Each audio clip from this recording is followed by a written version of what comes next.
이사야 63장 15절에서 64장 12절 말씀.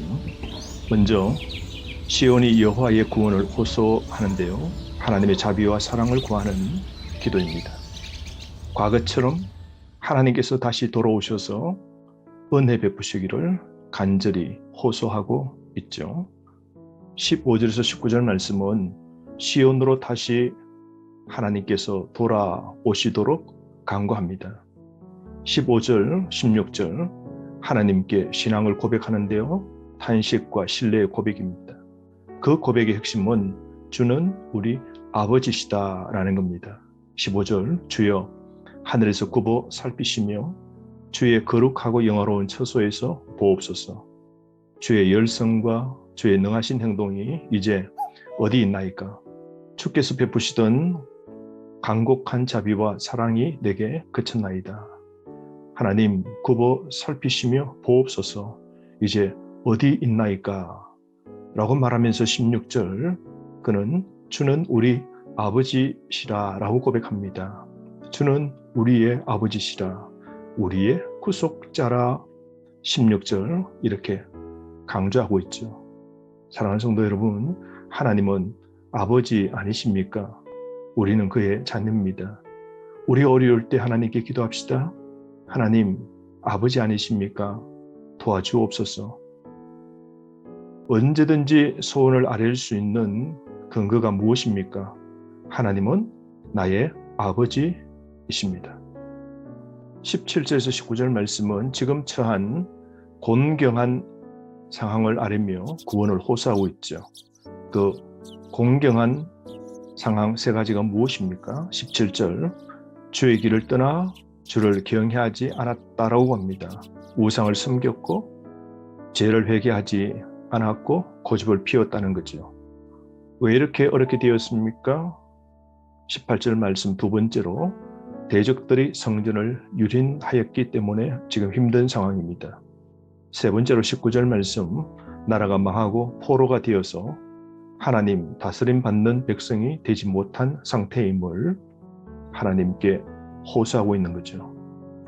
여러분, 오늘 우리도 이 세상에서 어떤 것을 의지하지 말고 오직 하나님의 도움과 구원을 구해야 됩니다.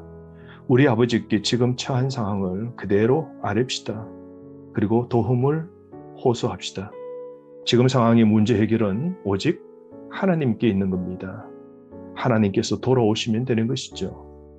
그러므로 오늘 하나님을 향하여 간절히 기도하고 있는데요, 주님이 이스라엘에게 구원을 베풀어 달라는 기도입니다. 그러므로 공경에서 벗어나 구원받는 길은 오직 하나님께서 다시 돌아오시면 되지 않겠습니까? 우리 인생의 문제는, 즉 나의 문제는 하나님의 개인만이 해답입니다. 오늘 내 삶의 문제, 이것은 하나님의 개입, 이것을 통하여 우리의 해답을 얻을 수 있는 것이죠. 기억합시다. 세상의 어떤 곳에 구원받는 길 없는 겁니다. 오늘 힘드십니까? 어렵습니까? 여전히 막힌 상황, 하나님께 구원을 호소합시다. 하나님은 우리의 아버지시요 우리의 구속자입니다. 64장 1절부터 4절은 주는 강림하시고 열방들로 떨게 하소서라고 계속 이어 기도하고 있죠. 64장 1절, 주는 강림하시고, 2절, 이방 나라들로 주 앞에서 떨게 하옵소서. 3절, 주께서 강림하사라고 기도합니다. 그러므로 여러분, 시내 산에 임하신 것처럼 강림해 주실 것을 하나님께 호소하고 있는 것이죠. 여러분, 오늘도 내 인생에 주님 개입이 없으면 아무것도 못합니다. 오늘 어떠한 문제도 해결받지 못하는 것이죠. 그러므로 지금 또 하나님의 임재와 은혜를 얻으려면 먼저 회개해야 됩니다. 왜 주님이 내 삶을 떠나셨을까요? 왜 우리의 삶의 자리에서 주님이 떠나셨을까요? 죄입니다. 죄가 있을 때 주님은 떠나신 겁니다. 그러나 하나님께서 은혜를 베푸시기 위하여 다시 강림하시면 우리는 새로운 회복을 맞이하게 되는 것이죠. 그러면 오늘도 저와 여러분 우리에게 꼭 필요한 것은 하나님의 임재와 은혜입니다. 기도합시다. 주여 강림하옵소서. 주님, 다시 내 심령에 성령의 은혜로 성령의 충만으로 강림하옵소서. 하나님의 개입을 구하는 기도가 오늘 우리에게도 필요한 것이죠. 4절 말씀, 하나님 외에 다른 모든 신들은 무능함을 말씀하죠. 지금까지 자기 백성을 위해 친히 강림하시는 신이 있음을 열방은 듣지 못했기에 하나님의 강림은 충격적인 사건이 될 것임을 말씀합니다. 하나님은 당신의 백성을 위하여 친히 저 높은 하늘에서 백성이 사는 땅 한가운데로 임하시는 것이죠. 왜요? 하나님은 백성을 버리시지 아니하시죠. 백성의 구원을 위하여 강림하시는 겁니다. 5절부터 7절 말씀은 이렇게 하나님의 강림을 호소하면서 잠시 자신의 죄를 깨닫고 고백하고 탄식하게 되는데요. 자신의 죄를 깨닫고 고백한 것 5가지입니다.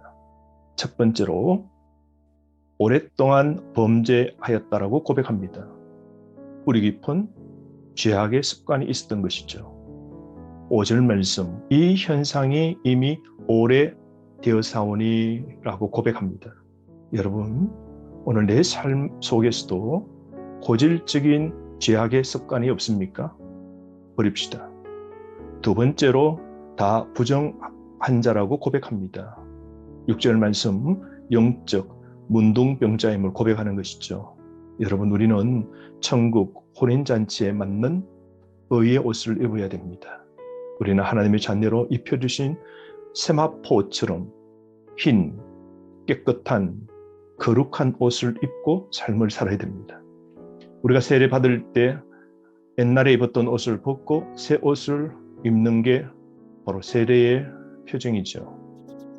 우리는 하나님의 거룩한 옷을 입는 또 한 번의 회개가 필요한 것이죠. 세 번째, 시온의 상태는 마른 나뭇잎과 같다라고 고백합니다. 6절 말씀, 죄악의 바람에 낙엽이 떨어지듯 그리고 휩쓸려 사라지는 것처럼 되었다고 고백하죠. 여러분, 죄는 인생을 시들고 말라버리게 합니다. 우리의 생명력을 잃게 만드는 게 죄입니다. 네 번째로 7절 말씀, 주의 이름을 부르는 자가 없노라고 죄를 깨닫고 고백하죠. 하나님과 멀어졌다는 것이죠. 영적 나태한 상태입니다. 여러분, 오늘 우리가 하나님의 이름을 부르고 붙잡게 된 건 전적 하나님의 주권적인 은혜의 개입이 있었기 때문이죠. 하나님의 이름을 부르는 자가 없는 이 땅, 우리는 긍휼히 여기는 마음이 있어야 됩니다. 5번째 7절 말씀, 스스로 분발하여 주를 붙잡는 자가 없었다라고 고백하죠. 열심을 내어서 하나님을 붙잡지 않았다는 겁니다. 여러분, 죄는 영적 눈을 멀게 합니다. 영안을 다치게 하는 것이죠. 그러므로 회개하지 않으므로 하나님을 버려 이스라엘은 망하게 된 겁니다. 그래서 8절부터 12절 하나님 앞에 긍휼을 호소하죠. 하나님께 호소하는 근거 2가지가 있는데요. 그 첫 번째는 하나님께서 시온의 아버지가 되시고 시온은 하나님의 자녀이다라는 겁니다. 그래서 아버지이시기에 자녀를 구원해달라고 호소하는 것이죠. 두 번째로 이스라엘은 주의 작품임을 호소합니다. 진흙으로 위대한 작품을, 시온이라는 작품을 하나님께서 만드셨기에 하나님은 결코 작품을 포기하지 마시길 호소하는 겁니다. 여러분, 우리는 하나님의 진흙입니다. 우리의 주인 하나님은 토기장이시죠. 그러므로 하나님의 피조물임을 내가 고백하는 이 겸손을 갖추는 게 꼭 필요합니다. 오늘도 내 삶은 토기장이신 주님 손바닥 위에 있는 진흙입니다. 그러므로 날마다 하나님의 긍휼을 호소하는 나를 결코 포기하지 마시길 하나님께 토기장이에게 호소하는 기도의 삶을 삽시다. 10절부터 11절 말씀은 황폐해진 성읍과 성전을 보시고 하나님 구원해달라고 호소하는 것이죠. 그러므로 12절 말씀 하나님의 개입을 간절히 마지막으로 호소하면서 12절 여호와여 일이 이러하거늘 주께서 아직도 가만히 계시려 하시나이까. 주께서 아직도 잠잠하시고 우리에게 심한 괴로움을 받게 하시려나이까. 여러분, 죄로 심판받아야 할 시온이 하나님이 속히 개입하셔서 구원의 능력을 베풀어 달라고 합니다. 오늘도 하나님의 임재가 있는 교회가 되어서 성령의 역사와 또한 생명력이 있는 장소가 되게 해달라고 기도해야 되지 않을까요? 여러분, 우리 하나님께 긍휼과 사랑을 호소합시다. 그럴 때 하나님은 우리에게 또다시 은혜를 베푸십니다. 진흙을 잘 하시는 토기장이 하나님께 오늘도 도움을 간청하며 삽시다.